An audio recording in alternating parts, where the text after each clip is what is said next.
हमारे साथ भारतीय जनता पार्टी की नेत्री माधवी लता मौजूद हैं। उनसे पूछेंगे कि मोहम्मद शमी पर जो टिप्पणी की है बरेली के मौलाना ने, ये कहते हुए कि उन्होंने जूस पिया है रमज़ान के पवित्र मौसम के या महीने के दौरान, क्या कहेंगे? सबसे पहले तो मौलाना साहब से मैं ये कहना चाहती हूँ कि मौलाना साहब कि वो क्रिकेटर हैं और मैदान में उनको क्रिकेट भारत के तरफ और भारत को जिताने की ओर जाने के लिए अपने आप को वो इसके लायक बनाना पड़ता है। और देश के प्रति अगर कोई अपना जो सिंसियरिटी दिखा रहा है, अपना आस्था दिखा रहा है, मुझे तो लगता है अल्लाह स्वयं इससे खुश होंगे कि अपना जन्मभूमि से बढ़कर आस्था एक इंसान के लिए कुछ नहीं होती है।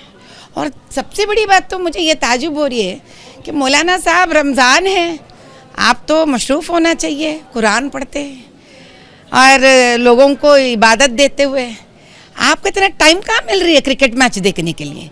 क्या मंजूर है क्रिकेट मैच देखना? अरे मेरा तो सुनने में आया है कि आप एंटरटेनमेंट से दूर रहना चाहिए। तो आपको कैसे पता चल रही है सारी बातें? और सबसे बड़ी बात तो ये है कि जो भारत माता का जय नहीं कह रहा है, तो क्या उनको कुछ नहीं सिखाएंगे आप?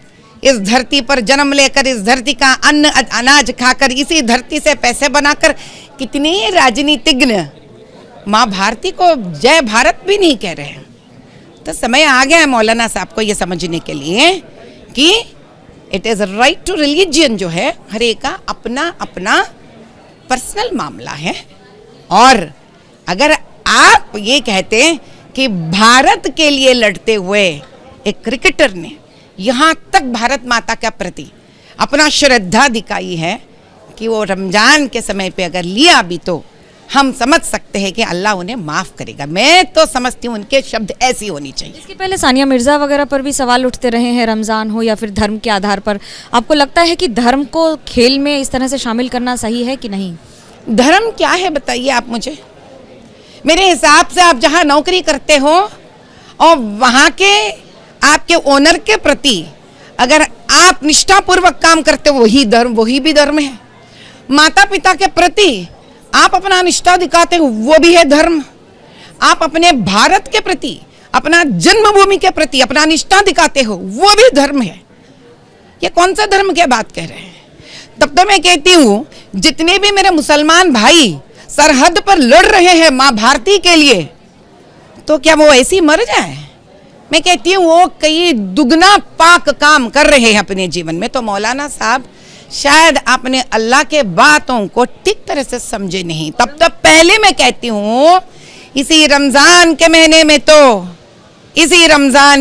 में तो प्रॉफेट मोहम्मद साहब का भी गला काट दिए थे ना, तो उसकी क्यों बात नहीं होती है कभी भी? औरंगजेब पर जूस पे टक गए आप। औरंगजेब पर क्या विचार है माधवी लता के? कैसे देखते हैं, शासक कैसे थे? अच्छा, मैं औरंगजेब के शासक के बारे में बात करनी उतनी बड़ी तो नहीं हूँ आज, क्योंकि जिंदगी गुजर जाएगी उनके बारे में बात करने के लिए। लेकिन मैं 3 चीज़ों के बारे में बात करती हूँ। फतवा आलमगिरी यानी कि फतवाए हिंद, जिसमें एक मुसलमान इस्लाम औरत को इतना नीचे गिराया गया है, उसमें बखूबी से ये बोला गया है कि इस्लाम में औरत शादी के बाद एक ऐसी एंटरटेनमेंट है कि उसके शौहर 4-4, 5-5 शादियां भी कर सकता है और वो जीवन भर सिर्फ डरते और अपने पति का ही गुलाम बनकर जीना पड़ेगा। तो ये कौन से ऐसे फतवा आलमगीर औरंगजेब ने लिखवाए चंद मर्दों को पूरा विश्व से बुलाकर?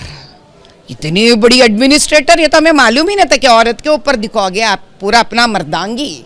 दूसरी, जिजिया टैक्स, जो आपके पुरखों ने, अकबर जी ने जब जिजिया टैक्स निकाल दी है, तो ये कौन सी एडमिनिस्ट्रेशन है आपने फिर से जिजिया टैक्स लगा दी है? आप बताइए, आप कितने बड़े एडमिनिस्ट्रेटर हैं। आप दक्कन के ओर आते वक्त समय आपका जिस प्रकार से आपने यहाँ का भांडागार खत्म होने तक आपने बार बार उनके ऊपर हमले किए हैं और जिहाद शब्द का इस्तेमाल औरंगजेब ने किया है।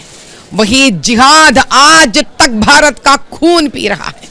कई मुसलमानों को भड़का दिया है वो और बटका भी दिया है। ये ऐसे कौन से औरंगजेब हैं जिन्होंने वाराणसी के शंकर भगवान के मंदिर तोड़े हैं?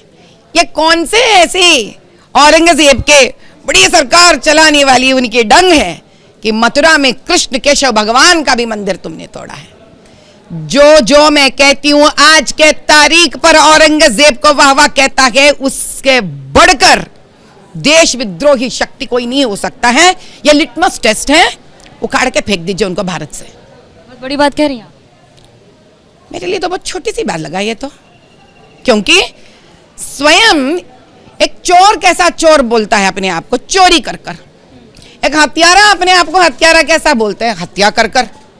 और अपने आप को कोई देश के ही विद्रोही कैसा बता सकता है? औरंगजेब जैसे लोगों को, राजा को वाह वाह करते हुए, क्योंकि जिस खून उसने यहां पे बहाया है, अगर उस खून बहाने वालों को अगर आप कहते हो एक बहुत अच्छा प्रशासक थे, तो इसका मतलब साफ है कि आप देश से प्यार नहीं करते हैं, देश के विद्रोहियों से प्यार करते हैं। तो A belongs to B and B belongs to C, A belongs to C and C belongs to A, finished.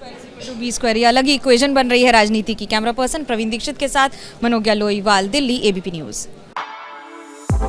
For exclusive and insightful videos, subscribe to our new channel ABP Live Premium.